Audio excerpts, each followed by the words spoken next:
Welcome back, Alaska. Michael Ives here in the sports seat for Joe Cook. We have lots of interior sports action to go over, but let's begin by checking in on championship hoops with Joe. We start with state title hoops from Anchorage, where Joe Cook has been on the case. Here's Joe with action from the interior squads at the ASAA Championships from the Sullivan Arena.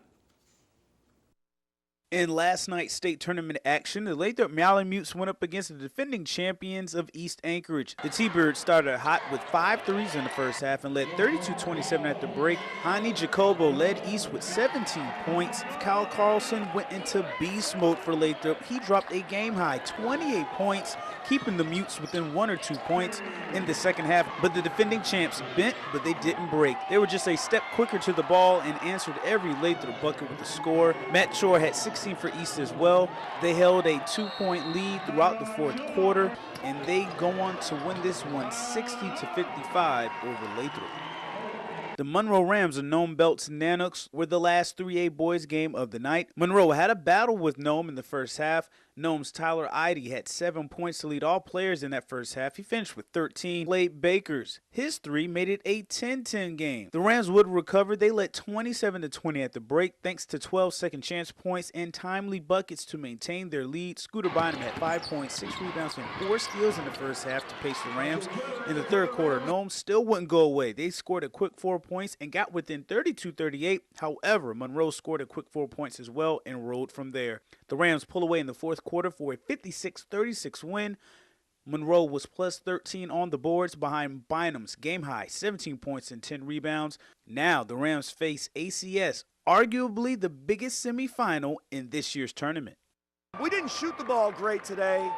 We still found a way to win. I thought we defended reasonably well, and we're going to need to shoot the ball better tomorrow. We're going to need to play better tomorrow. We're playing a great team, undefeated team, and I think that Scooter was great tonight. He had 17 and 10, 17 points, 10 rebounds, and we're going to have to execute better. We're going to have to be tougher. We're just going to have to be better tomorrow night. Whew, after a long first day of state basketball tournament action for the interior teams, only a few will move on: the West Valley Girls, the Monroe Boys, and the Galena Lady Hawks. Now, on the 4A boys bracket in the consolation side of things, West Valley and Lathrop will meet for the 5th time this year. They'll be playing for 4th place. The Monroe Rams, they will face ACS in the 3A boys semifinal, arguably the biggest semifinal in this state tournament. The West Valley Girls, they will play the Kodiak Bears, the #1 team in the state. And the Galena Hawks, they will be facing ACS. I'll have more from the state tournament tomorrow right here on KTVF Channel 11, but follow our KTVF Facebook page for the latest game updates. You can also follow me on Twitter at KTVF Joe Cook for the latest. And that's all I have for you tonight, but I'll be back tomorrow with more. Reporting from the Sullivan Arena, I'm Joe Cook. Thank you for that, Joe. Well, we're down to the final days of competition at the 2014 Arctic Winter Games. And day 6 was a whirlwind of events across town as many of the sports come down to the final Ulu rounds. The table tennis finals took center stage at Hutchison High School today. The gold Ulu for junior boys singles would go to Greenland's Ivik Nilsson, beating Yamal's Zokov 15-13 in the final. Alaska's Jimmy Go would take the bronze Ulu in juvenile boys singles event. That would be the top singles finish for Alaska in the table tennis events. The doubles and team finals are being held tonight. Indoor soccer was also back in action at the SRC on the UAF campus. Both the male and female Alaska junior teams will have a chance to play into the Gold Ulu game tomorrow, with wins tonight over Greenland and Northwest Territories, respectively. The indoor soccer finals will be held tomorrow morning and afternoon at the student gym on UAF.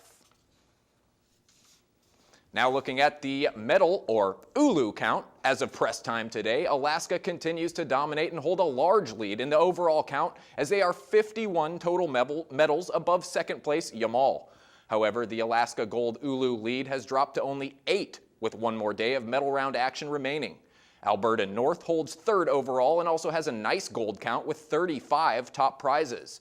Tomorrow's finals lead into the Arctic Winter Games closing ceremonies at 6 tomorrow night in the Carlson Center.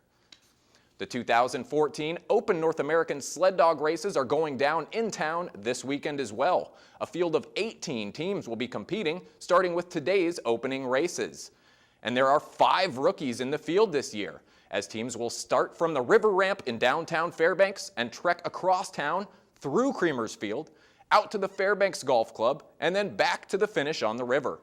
Last year's champion, Arlie Reynolds, who recently reported that he will be retiring from mushing in a short time, is back to try to repeat as champ. He drew bib number 6 and was the 6th racer out of the gate today.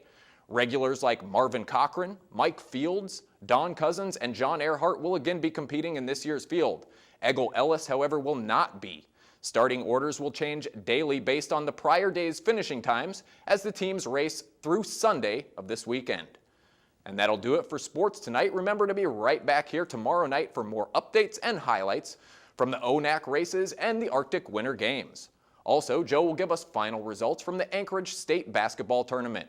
As always, for more KTVF sports, you can log on to Twitter, YouTube, webcenter11.com, or download our mobile app. Keep on keeping on, Alaska. Stay with us. Mike Schultz has your full weather forecast coming up right after the break.